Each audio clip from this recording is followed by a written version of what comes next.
If you're a projector in human design and you want to understand how you can align to your energy type in 2024 to experience success and to experience it in a way that feels really good for you, then keep on watching. Hi, if you're new around here, my name is Veronica. I'm a mindset coach and human design guide. And through this channel, I want to help you understand more about human design and specifically your design in a way that is simple and practical. So if you recently discovered human design and you want to understand more about this fascinating system and more about yourself, then make sure to subscribe for more videos. And if you like this one, please give it a thumbs up. In today's video, we're going to be focusing on projectors, which are one of the 5 energy types in human design. This video is particularly close to my heart because I'm a projector myself, and discovering that I was a projector was completely life-changing for me, both personally and professionally. So here are 5 things that I want to share with you that as a projector you can start doing to find more alignment in 2024 and to experience your own unique version of success. Number 1, and probably the most important aspect of you understanding your human design, is you understanding your energy type. So if you want to experience more success this year and you want to do it in a way that actually feels good to you, the first thing you want to do is understand your role as a projector. So as a projector, your aura is focused and penetrating, and what this means is that it allows you to see into other people really deeply. This not only makes you really wise, but it also makes you naturally gifted at guiding and leading others. So one of the things you're going to want to reflect on is, when you look ahead at 2024, what are the ways that you can lean into your natural ability to be a guide? How can you start to share your gifts and share your wisdom with others in order to help them improve in one way or another? Successful projectors really comes from us using our energy to enable other people to fulfill their own potential. You can be doing this in so many different ways, and all projectors will be different, of course. So it really depends on what your natural skills, natural talents, natural interests are. It really comes down to how can you add value to the world and to others through you sharing your own wisdom. So really take stock of yourself. Think about, what are the things that I'm naturally good at? What are the things that people come to me for? What are the things that I can do without even trying to be good at them? What are the things I notice that other people don't? What are the things that I easily find solutions to where maybe others struggle and can only see the problem? So start to identify the way that your particular wisdom and guidance shows up in you, and then start to think about, how can you leverage that? How can you lean into it? How can you use it more? This leads me nicely onto point number 2, which is, if you want to experience more success and more alignment and more joy and more ease in 2024, then as a projector, it's really important for you to learn to wait for the invitation. Now, what does this mean? Because projectors are so wise, they see things that often other people don't see or don't want to see. Maybe they're not ready to see them. We can always spot where things can be improved, where things can be done more efficiently, where things can be done more fairly, where things can be done in a better way. These improvements we can see in people and how they could be better. We can see in situations, we can see in practical problems, we can see at work. What you individually see as a projector can vary, but ultimately you will have an eye for something that other people don't. But the challenge is that when you're ahead of the times, or when you are ahead of where maybe someone else finds themselves, they might not be willing or capable or prepared to face certain things that to you are obvious and to you are easy to observe and to find solutions to, but to others are really challenging and really difficult. So it's really important for us to be invited to share the things that we can observe and to share our advice and to share our suggestions,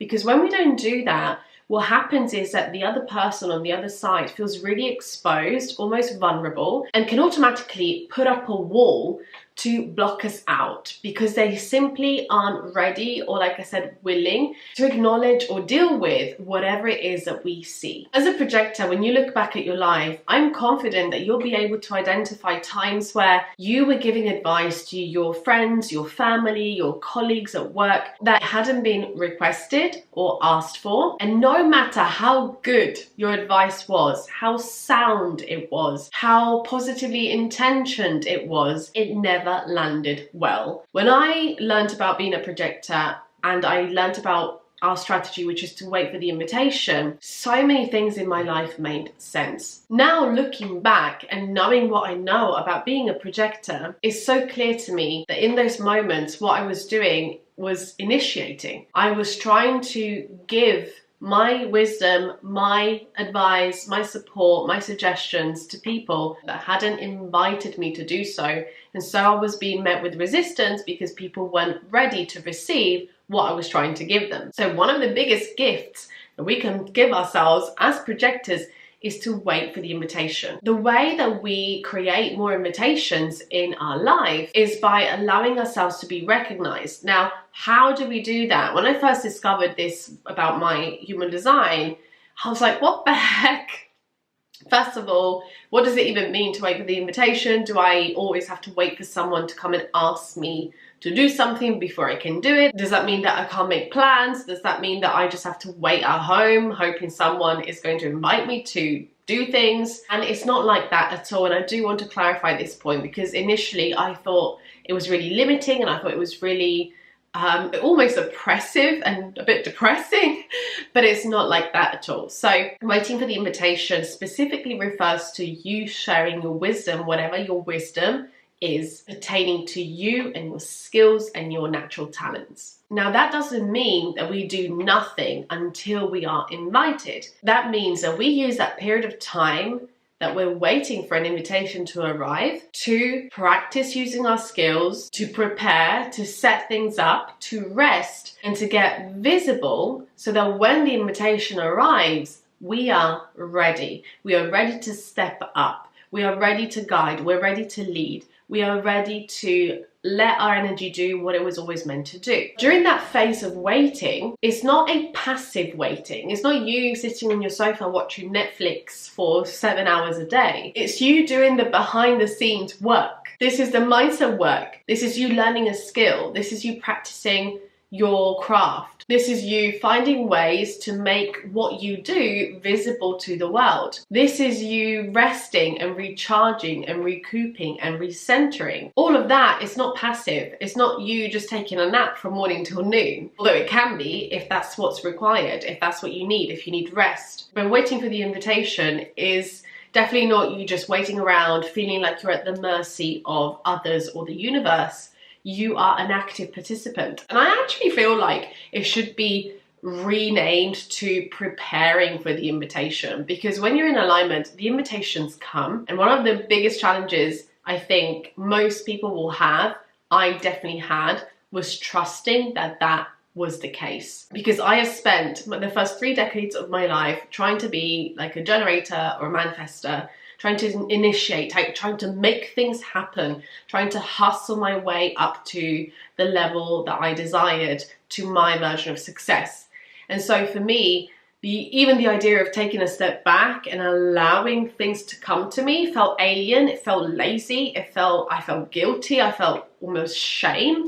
And those are all things I had to decondition from and work through and continue to do so in order to find more and more alignment in the way that I do things, especially as a business owner. What does that mean for you in 2024? First of all, look back at your life and start to notice when invitations came to you and what impact they had on you and on your life, on the trajectory of what happened to you. For example, when I started to do this, I definitely noticed moments, very pivotal moments in my life, and how they all came through as invitations. And once you notice that, it makes the next step a little bit easier and a little bit less daunting, which is to start to look ahead and understand how can you create safety around the idea of waiting for invitations to come to you, waiting for the right opportunities to come to you. So whatever your version of success is, whether you're looking to make more money, whether you're looking to progress in your career, whether you're looking to quit your job and go traveling, start to think about what are the things that you can do to prepare for those invitations. Tip number 3 for you to experience more success as a projector in 2024 is for you to cultivate more self-knowledge, or what I like to call self-mastery. Chances are that you have spent decades trying to do what you should, trying to be who you should, trying to consume information and knowledge and strategies and advice and opinions about what other people think you should be doing in order to be successful. And the trouble is that as projectors, we are mostly surrounded by manifesting generators and generators because they make up around 70% of the population. This means that a lot of the strategies and a lot of the advice and a lot of the bulletproof, foolproof hacks and shortcuts and secrets and whatever else are not ever going to align with you as a projector because they are created by and for generators and manifesting generators. That in itself is not the problem because we all deserve to thrive in our own way. The issue is that there isn't as much open conversation, knowledge and examples of projectors thriving and achieving their version of success their way. And because our energy flows in a completely different way to the other energy types, we actually don't generate our own energy. We absorb and amplify other people's energy. There are certain things that will never work for us. We can't just hustle 24/7 because we will burn out. We don't get recharged by working really, really hard. We just burn out. We can't initiate like the manifestors, manifesting generators. We can't respond like the generators. We must be invited. And so whether we're talking about career progression, business success, even our personal relationships, a lot of what we hear we should be doing is the opposite to what is actually aligned for us. So one of the best things I've ever done, and I believe you can do, is to get to know yourself more. And you can do that in so many different ways. Human design is simply the way that has helped me the most in the shortest period of time. So my invitation to you, my lovely projectors, is to get to know yourself better. Go beyond just your energy type. Look at your profile. Understanding my profile was a huge revelation to me. It really allowed me to see and embrace and start to like the different sides to my character. I'm a 2/5 hermit heretic. I do have a video on this particular profile if you share the same profile as me and other profiles. So I will leave the playlist linked here on the screen and in the description box. But understanding my profile made the biggest difference. It allowed me to better understand the way that I see myself and what I naturally lean towards, but also the kind of energy that I project outwards, and because of that, the way that other people tend to see me. Understanding my authority, the way that I'm designed to make decisions, again, was a huge revelation because I have spent the majority of my adult life making decisions from my head, from my mind. And because I don't have mental authority, that was not an aligned way for me to make decisions. I have spheric authority. My intuition comes in really quick bursts and hits and then leaves never to be seen again until it comes back with another hit. So me understanding the way that I'm designed to make decisions has also allowed me to make more and more and more aligned decisions that have led to a more and more aligned way of living in my day-to-day life. So what I personally encourage you to do this year, if you want to experience success that actually feels good to you, is to consume less content that tells you what other people are doing and that tells you what other people think you should be doing, and instead consume content that is going to help you understand yourself, that is going to help you understand what works for you and what doesn't, what is good for you and what isn't, what success looks like for you and what it's not. The next tip, if you want to experience more success in 2024, is to actually decondition from what success should look like. So many of us have been chasing a version of success that is simply the copy and paste version of someone else's success. Maybe we've been told that success is having a lot of money or having luxurious things or living in a certain place or looking a certain way or having a certain type of relationship or having a certain career. Whatever you have been told success looks like and whatever you have taken and made your own needs to be dismantled, and you need to look at it piece by piece and understand what in that vision of success belongs to you and what in that vision of success belongs to others. Because often as a society, we are chasing a version of success that even when we experience gives us no joy because it's not in alignment to what we actually want. It's just in alignment to what we think we should want. And so if you want success that feels good to you in 2024, I invite you to look and revisit the kind of success that you're chasing. What does your version of success look like? And then wherever the gap is between your version of success and the one that you're currently chasing, that gap becomes your deconditioning journey. It will give you clarity as to what exactly you need to focus on to decondition from who you have been in order to be who you truly are. This will give you a lot of information in terms of the limiting beliefs that you need to let go of the new beliefs you need to learn to nurture, of the different habits that you need to introduce into your life, of the practical changes and actions that you need to focus on in order to course correct and redirect your energy towards the kind of life and the kind of future that truly fulfills you and truly brings you joy and truly makes you happy, instead of wasting, and it is a waste, your life chasing someone else's version of success. And my fifth and final tip, so that I don't make this video 7 hours long as I usually do, is to learn to love rest. This for me was such a challenge, and from experience I can confidently assume that it will be a challenge for you as well, because projectors carry a lot of guilt and a lot of shame for needing to rest. Most of us, like I mentioned earlier, spend our entire lives keeping up or trying to keep up with the other energy types, specifically with the generators and manifesting generators. And we simply can't, not on an energetic level, because we don't generate our own energy. And so when we try, we fail. We think we need to try harder. We think we need to work longer hours and just be better, and that is how we will achieve success. In reality, that is how we get sick. That is how we experience burnout. That is how we get stuck in cycles of never feeling like what we do is enough. We watch everyone else take action and then see results. And then we observe ourselves taking the same actions and being met with resistance, not seeing the same speed of growth, not seeing the same ease with which the results come. And so we try harder and harder and harder and harder, and what we get is more resistance and more burnout. So one of the lessons that projectors have to learn in order to experience true success is that we need a lot of rest. We need a lot of time where we get to recharge before we can then go out and guide others again. So when you understand the difference between your energy and the energy of sacral beings such as the generators and manifesting generators, you also understand that when you do use your light, when you do use your energy, it is potent. And so you're expending a lot of energy all at once. So after you've used it, you then need time to recharge again before you can go and use that energy to once again lead, guide, and do your thing. So that's one of the reasons why we need a lot of rest. The other reason is that not only our aura, our energy is focused and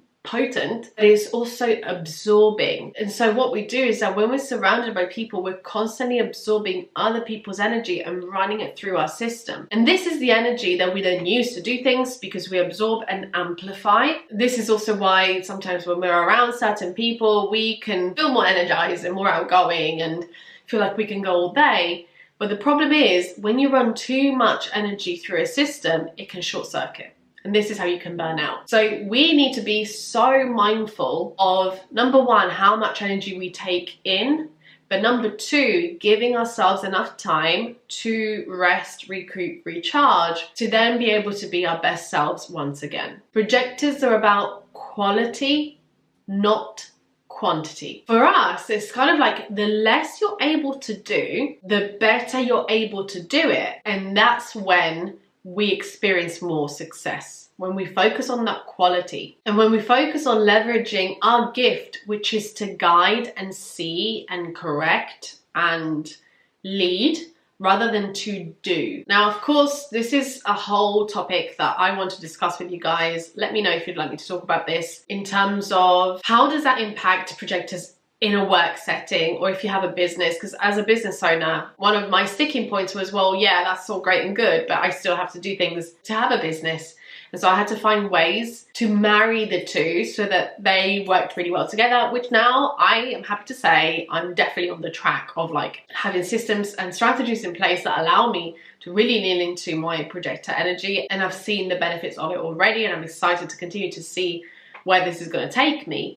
But I fully appreciate that if you're a busy, tired projector right now, you might be thinking, well, that sounds great, Veronica, but I don't have time to rest. And if I rest, then who's going to pay my bills, and who's going to run my business, or who's going to look after my kids, or whatever it might be. I hear you. I hear you. But there are ways to transition out of the conditioning that you're currently in, and slowly, however slowly you need to go, move into a different, new, more aligned way of doing things that is going to benefit you, and ultimately is going to benefit everything you do and everyone you come in contact with. So learning to love to rest is definitely is my 5th tip, but it's probably the most important. And what I want to leave you with is rest is not a reward, not for us. Rest is a prerequisite to us living in alignment and to us being successful. So when you look at your 2024, start to think about how can you introduce more rest and more play into your week. And if that feels like too much, start with your month. How can you introduce more rest in your whole month, right? How can you find pockets of time that you can carve out for you to rest, to be by yourself, to do your own thing? And then start to increase that. How can you find those pockets every single week? And then once you're ready and once that feels comfortable, how can you find pockets of time to rest every single day? So that then when you are on and you need to show up and you need to lead and you need to guide, you can do it as the best version of yourself, and not as the version of yourself who is burnt out and bitter and resentful for having to do all the things. Because then we're not being fair to ourselves, and also we're not being fair to anyone around us. And we will never experience true success and true joy and fulfillment feeling that way. The two don't go together. You know, even if you achieved the thing you wanted, if you felt burnt out and bitter and resentful, do you think you would actually enjoy it? Probably not. So there you have it, my lovely projectors. I hope that this video was helpful. As always, whatever questions you have, leave them in the comment section below. I would love to answer them for you. If you want to understand more about your human design, if you're just getting started and you're a little bit overwhelmed, a little bit confused, I have a free guide that you can download on my website. I will leave it linked in the description box below. If you would like to understand more about your specific human design chart, I do currently offer one-to-one human design readings, which again, you can learn more about and book on my website. I think that's all for today. If you enjoyed this video, please do give it a thumbs up and subscribe if you haven't done so already. It does really help my channel grow. And I hope to see you here next week. Bye guys.